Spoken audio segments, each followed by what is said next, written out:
Hi, Emma. Hey, how are you? I wonder how your players have come back, particularly the England players, after that heartbreaking disappointment of not qualifying Team GB. Players like Charles, Ron James, Frank Kirby. Yeah, they've all come back. They've all trained today, so they've all been on the grass. Listen, these players are professionals, and they've had a couple of days to digest it and get it out of the system. And no, I had no concerns going into training today. We give them an extra hour of recovery. So no, I had a good session. Just seen them all at lunch. They're all in good spirits. Talk about the game now. Big team in Arsenal. When it's a team that you're playing, that you're so familiar with, that you play with year in, year out, play against year in, year out, how do you strike that balance between trying to keep the opposition guessing, but also just doing the things that work well for you as a team? I don't think of those things. You might, but I'm just thinking about getting the team back together after being away for 2 weeks. Everyone in our environment knows the way we play and what their roles are, and as long as they're clear, that's all I care about. I wonder about the tactical advantage, though. Do you not wonder or concern yourself with how you get that advantage, how you keep Jonas Eideveld and those Arsenal players guessing about what you're going to do tactically? No, I don't. I never don't even think like that. I think in the same way I do, no matter the opponent, and my role is to prepare the team on the areas I prioritise. Denise does hers tomorrow. Stuart will do his as well, and then the analysts will work around us. No, I don't separate one game from another. They're all the same to me. All the same? Yeah, every game is like, you can't approach one game as bigger or smaller than the other. You have to approach everything in exactly the same way. I highly doubt you go into every interview and say, "Oh, I'll do a better job at this one because it's a bigger personality." You want to do your best in everything you do because that's what top pros do. They're just consistent all the time. I suppose I asked that question though because it feels like there's more riding on this because you're going head to head with a team trying to stop you from winning the title. Listen, we're in December. We're not even halfway yet. Like, that's miles away, all of that stuff. We're the away team. There's things you have to factor in when you play away from home, and we get all of that clear. But I genuinely don't approach the game any differently. We used to play in so many games, so many high-level games, like, just approach them as we always do. Yeah, like you said, you are the away team. It looks like it's going to be a big number of support at the Emirates, almost 60,000 tickets sold. How will the players deal with that partisan crowd? Because the women's crowd is becoming more knowledgeable now, almost becoming a little bit more hostile towards away teams. I think my team's used to that, to be honest. In Champions League, domestically, and these girls all play international football. The crowd is, I think, something we focus on least amount. But we're very, grateful it's going to be packed because it's always much more enjoyable when it is. Any update on team news in terms of fitness concerns or injuries? Yeah, Millie's still out. Jelena Kankovic, calf injury. She's been out maybe a little over 2 weeks so far. Melanie's back, Guru's back. Big boost for the team, having Purple and Wrighton back. What are you expecting from them? Will they be able to... Yeah, they're available for selection. Both of them. Thanks, Emma. Yeah. Thanks, Jess. How much do you personally enjoy going up against Jonas Eideveld? I don't have any personal pleasures or displeasures against anyone I play. I know I'm going to enjoy every game, and I'll enjoy Sunday as I always enjoy the games against Arsenal, as they do against us. Top level teams playing against each other. Jonas and I both like the tactical sides of it because that's what coaches enjoy probably the most. So yeah, no particular importance to it being him any more than it was Willie Kirk. Yeah. I mean, they're getting better and better every year. What they do well? What you sort of pinpointed? I mean, Arsenal have the most counter-attacking shots in the league. They're an unbelievable counter-attacking team, and they can cut you open in 2 or 3 passes and have such a threat on the last line. We've seen that in the games they've played. So I think they've got more depth than ever. And a team that's, they've been together, a lot of them, for a period of time. So they're got a lot of experience, but they've also got a lot of new players that I think are adding different qualities to their team. They're a top team. You spent time there early on in your career. How important was that to sort of learn and get to where you are now?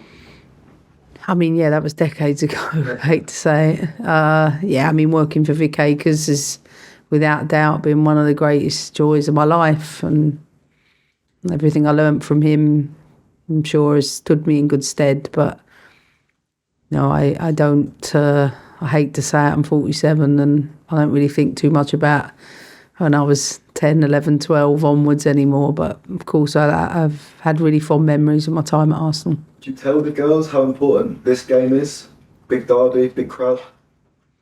No, I maybe if I hadn't have been here 11 years and been with this dressing room for a while, it's just business as usual for us. I'm very routined. So, and when you've experienced it a lot of times, I'm sure you can appreciate it. You know, I've played in this fixture so many times, it isn't like something we're unfamiliar with. Like I said before, we just look forward to them. Thanks. Thanks, Ruben. Moose? Hi, I'll take back to the Nations League and the qualification for the Olympics. It was interesting that England had to play Scotland in that final game Yeah. to win by a certain amount of goals. All the talk beforehand was about whether or not, for example, if England had the requisite goals and Scotland had a penalty, whether Aaron Cuthbert, who would be at the Olympics with GB, would score the penalty, or that sort of scenario. In future, should England, Scotland, Wales, Northern Ireland be kept apart because of that? Oh, I don't know. I'm the wrong person to ask that question to. Besides, I was at the Madonna concert, so I didn't see the game. But in terms of avoiding having scenarios whereby people are saying, well, will players be trying absolutely because they'll be at the Olympics with GB? I think clearly people don't understand rivalries to say those things. You think Scotland enjoy losing to England? No, they don't. And I'm sure they did everything they possibly could. England's quality was too good on the night. But, to imply any player would throw something, I think, is an insult to the players. You've spoken about this just being like any other game. You're approaching it like any other game. But it is quite big, because Arsenal, despite their struggles early season, are looking like they're going to be one of your biggest title rivals this year. They were at the beginning. Nothing changed. They lost the game. They've scored the most goals in 90-plus minutes in the league. They've fought their way to be in the position they are, but they have outstanding qualities. Like, they've recruited and signed a lot of players, and they've got players that are good enough to play for any team in the world. Like, we shouldn't talk about Arsenal competing as a surprise. It should be an expectation. So it's nothing new to us. At both ends of the pitch, world-class goal scoring. Bethany and Sam Kerr. Should we expect lots of goals? I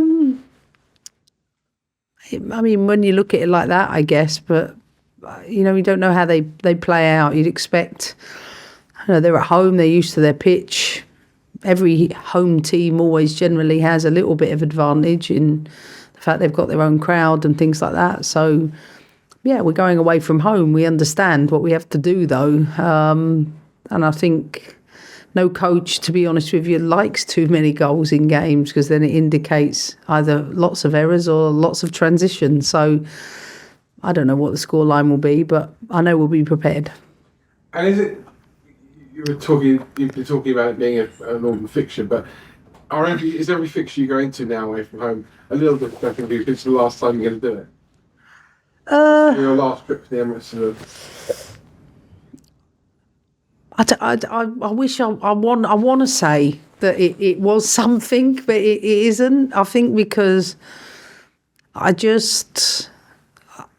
even since my announcement of leaving, like nothing has changed for me. I'm sure the players will tell you that. Like everything is exactly the same, and I don't, because I understand that to get anybody to perform, you can't think too far in the future, and you can't talk about the past. So if I've trained my own mind to think like that, I only think about training tomorrow, then Sunday. That's the only way I think. But like Madonna is having her farewell tour. Oh yeah, that's brilliant. Yeah, it's good. She was amazing. This is your farewell tour. I mean, this whole season is your farewell tour. No, I'm not having that. One, you cannot put me in the same sentence with Madonna. Madonna's up there on her own merits for many different reasons. She's 63 and she struck the stage like she was a 25-year-old. It was masterful. Yeah, I don't think of it in those ways. As I said to you before, I'm really enjoying the players. I'm really enjoying the way we're playing. And I'll focus on keep improving that because that's what gives me joy every week. Thanks. Thanks, Moose. And unless there's any questions on Zoom, we'll move on to the written section and turn off the cameras there. Cool. All right, we'll move on to the written section then. Oh, one at the back. Hi, Emma. Hope you keep well. This one's a bit away from the football, but over the last few days, Joey Barton has come out on Twitter. What I can only describe as a tirade of women's involvement in football punditry. Yeah. He basically said that women who played the game, analysed the game, they don't deserve to comment on men's football. I just wanted to get your thoughts on that. Look, I think the broader issues that need to be addressed, I'm not going to pollute or dilute that conversation by making it about personality or individuals. The realities are, male privilege has been something that's always, been at the centre of football in this country. Women were banned, playing football up until the 70s. So I don't expect any individual personality to understand their privilege.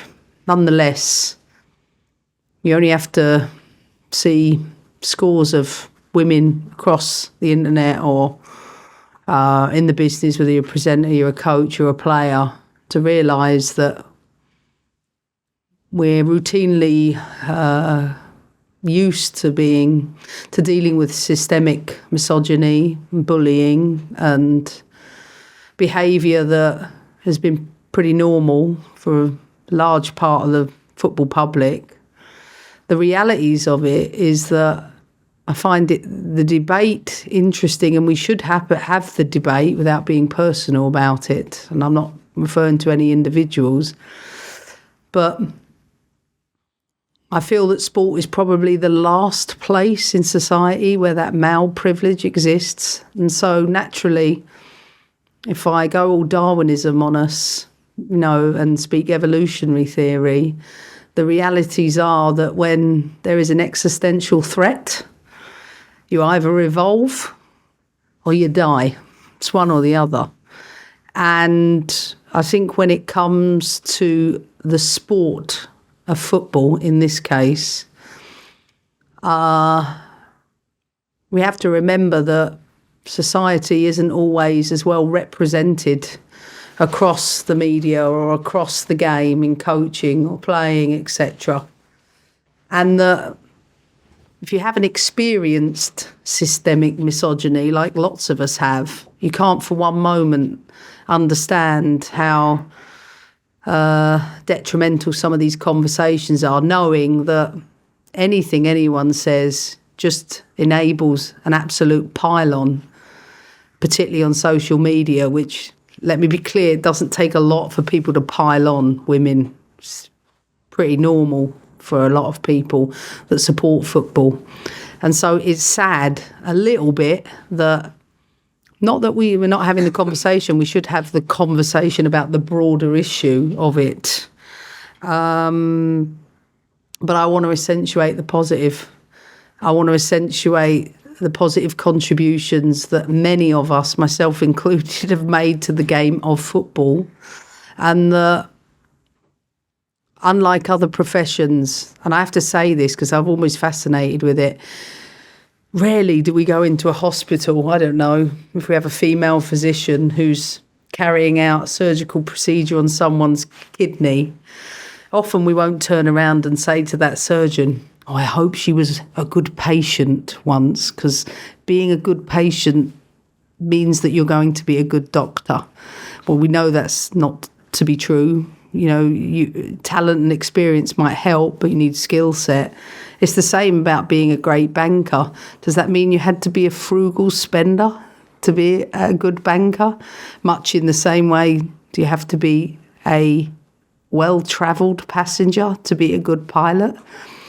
I think we become so unaware, one, of our conformational biases, but two, when there's an existential threat, the things we do to make ourselves relevant create a lot of noise around a very, very, very interesting topic, but perhaps we can do it better in another way.